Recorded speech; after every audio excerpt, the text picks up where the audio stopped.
નમસ્કાર વિદ્યાર્થી મિત્રો, ધોરણ 12 સાયન્સના લેક્ચરમાં હું તમારું હાર્દિક સ્વાગત કરું છું.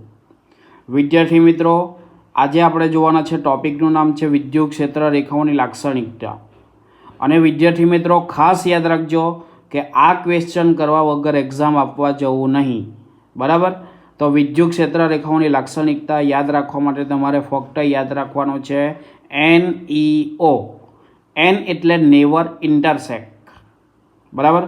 એટલે કે ક્ષેત્ર રેખાઓ ક્યારેય એકબીજાને છેડતી નથી, અને જો છેડે તો છેદન બિંદુ પાસે વિદ્યુત ક્ષેત્રની બે દિશા મળે છે, જે શક્ય નથી. ત્યારબાદ E એટલે કે એન્ડ્સ અથવા તો સ્ટાર્ટ, એટલે કે ધન વિદ્યુત ભારમાંથી શરૂ થાય છે અને ઋણ વિદ્યુત ભારમાં અંત પામે છે. અને O એટલે કે ઓપન લૂપ્સ, બરાબર છે, તે ક્યારેય બંધ ગાળો બનાવતી નથી. જેમ કે ચુંબકીય ક્ષેત્ર રેખાઓ શું કરતી છે? તો કે ક્ષેત્ર રેખાઓ બનાવે છે. Thank you. નમસ્કાર વિદ્યાર્થી મિત્રો, ધોરણ 12 સાયન્સના લેક્ચરમાં હું તમારું હાર્દિક સ્વાગત કરું છું. વિદ્યાર્થી મિત્રો, આજે આપણે જોવાના છે ટોપિકનું નામ છે વિદ્યુત ક્ષેત્ર રેખાઓની લાક્ષણિકતા.